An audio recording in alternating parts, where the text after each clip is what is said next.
चर्चा में। कल ही सुप्रीम कोर्ट ने एक बॉम्बे लॉयर्स एसोसिएशन की एक याचिका को खारिज किया है।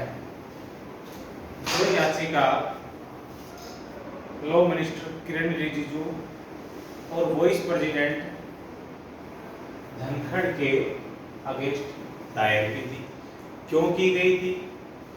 वो इसलिए की गई थी कि जो जगदीप धनखड़ जो उपराष्ट्रपति है, उनके कुछ बयान थे जो जुडिशरी को लेके थे। किरण रिजिजू है, उनके भी कुछ बयान थे जो जुडिशरी को लेके थे, कॉलेजियम सिस्टम को लेके थे। और Bombay lawyers association versus Jagdeep Dhankhar ये केस था जो कल सुप्रीम कोर्ट ने खारिज कर दिया है। इससे पहले भी 9 फरवरी को high court, Bombay high court में एक याचिका दायर की गई थी, वो भी डिसमिस हुई थी। ठीक है। अब जो बॉम्बे लॉयर्स एसोसिएशन है, उनका दावा ये है कि जो जगदीप धनखड़ और किरण रिजिजू है, उन्होंने अपने बयानों में कुछ ऐसा कहा, उनके आचरण से लगता है संविधान के प्रति उनका जो विश्वास है उसमें कहीं ना कहीं कमी दिखाई देती है। और बॉम्बे लॉयर्स एसोसिएशन जिन्होंने याचिका दायर की थी, उनका एक ही मानना है कि उपराष्ट्रपति अपने पद से इस्तीफा दे, और दूसरा किरण रिजिजू लॉ मिनिस्टर पद से इस्तीफा दे। अब मैं बताता हूँ कि किरण रिजिजू का क्या बयान था। दिल्ली 30 हजारी कोर्ट में उन्होंने बयान दिया था और उन्होंने कहा था कॉलेजियम जो सिस्टम प्रणाली है वो पारदर्शी नहीं है, इसमें बड़े लेवल पे धांधलेबाजी होती है। कॉलेजियम सिस्टम को हटाना चाहिए, इसकी जगह दूसरा सिस्टम आना चाहिए। और उन्होंने ये भी कहा था कि जज अपने मनमाने तरीके से चीजें करते हैं, उनके अपॉइंटमेंट्स में करप्शन है। और दूसरा, जजों को ये सोचना चाहिए कि वो जनता द्वारा इलेक्टेड नहीं है, इसलिए जनता के प्रति ना जवाबदेही है उनकी, हम जनता द्वारा अपॉइंटेड है, इसलिए उन्हें सोच समझ के कार्य करना चाहिए। और जगदीप धनखड़ जो उपराष्ट्रपति है, उनका बयान आया जयपुर में राजस्थान विधानसभा में एक बैठक हुई, जिसमें उन्होंने कहा, और उन्होंने 1973 में एक केस था केशवानंद भारती केस, उसी के फैसले को ही गलत ठहरा दिया। उन्होंने कहा कि इतिहास में एक फैसला है, केशवानंद भारती केस में सुप्रीम कोर्ट ने गलत जजमेंट दिया, मनमाने ढंग से जजमेंट दिया। और केशवानंद भारती वो केस है जिसमें बेसिक स्ट्रक्चर का ओरिजिन हुआ, पता चला कि बेसिक स्ट्रक्चर क्या है। और उसमें कहा यह गया कि संसद संविधान के किसी भी हिस्से में संशोधन कर सकती है, पर वो ध्यान रहे कि बेसिक स्ट्रक्चर को वायलेट ना कर रहा हो, डिस्ट्रॉय ना करे। तो बेसिक स्ट्रक्चर को छोड़ के किसी भी हिस्से में वो संशोधन कर सकती है।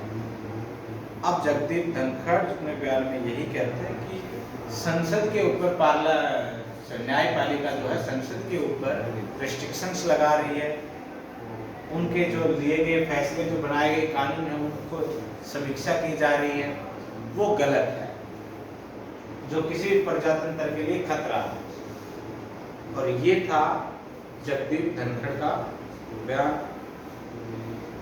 अब जगदीप धनखड़ का ये मानना है कि जब हम जनता द्वारा इलेक्टेड है और वो संसद के दोनों सदन बैठ के कोई कानून बनाते हैं, तो उसको चैलेंज नहीं किया जाना चाहिए।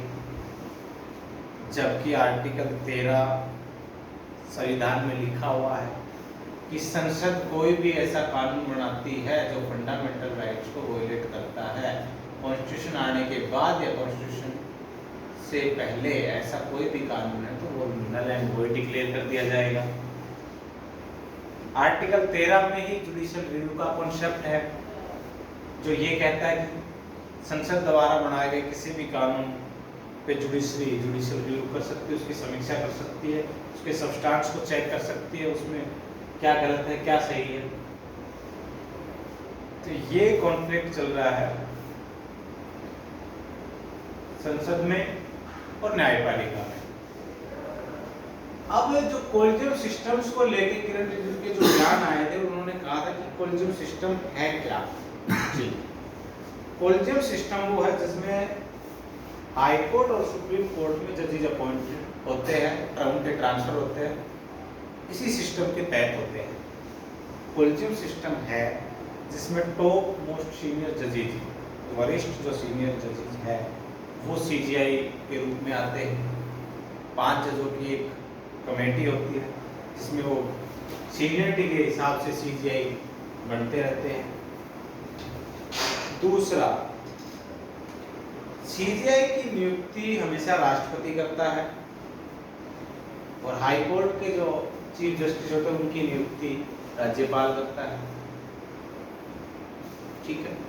कोलिजियम सिस्टम को लेके 99वां संविधान संशोधन अधिनियम के तहत कोलिजियम प्रणाली को नेशनल जुडिशरी अपॉइंटमेंट कमीशन यानी राष्ट्रीय न्यायिक नियुक्ति आयोग बना दिया गया, जिसमें 5 लोग हुए, 5 मेंबर, एक अध्यक्ष सीजीआई होगा, उनमें 2 सुप्रीम कोर्ट के ही जज और 2 और वरिष्ठ लोगों को रखा गया। ये वो लोग हैं जिनको गवर्नमेंट की सिफारिश पे जो आएंगे 3 साल के लिए इनका कार्यकाल रहेगा और इनकी सहमति से ही जजेस को अपॉइंट किया जाएगा।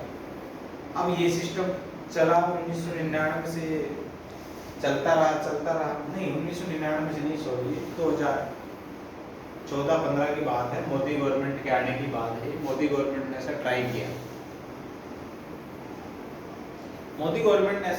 किया, और ये इसको बनाने की कोशिश की, लेकिन सुप्रीम कोर्ट ने इसको नहीं माना, कोलिजियम सिस्टम को ही रखा कि अभी ऐसा कोई नहीं कि अगर इसको जो राष्ट्रीय न्यायिक नियुक्ति आयोग है अगर ये रहा तो सरकार का स्तर से बढ़ जाएगा, न्यायपालिका स्वतंत्र नहीं रहेगी और न्यायपालिका स्वतंत्र रहना कहीं ना कहीं सभी देशों के लिए बहुत जरूरी है, लोकतंत्र के लिए बहुत जरूरी है। जजेस बिल्कुल फ्री माइंड से काम नहीं कर पाएंगे, सरकार का दबाव उन पर रहेगा, हालांकि वो भी रहता है थोड़ा बहुत,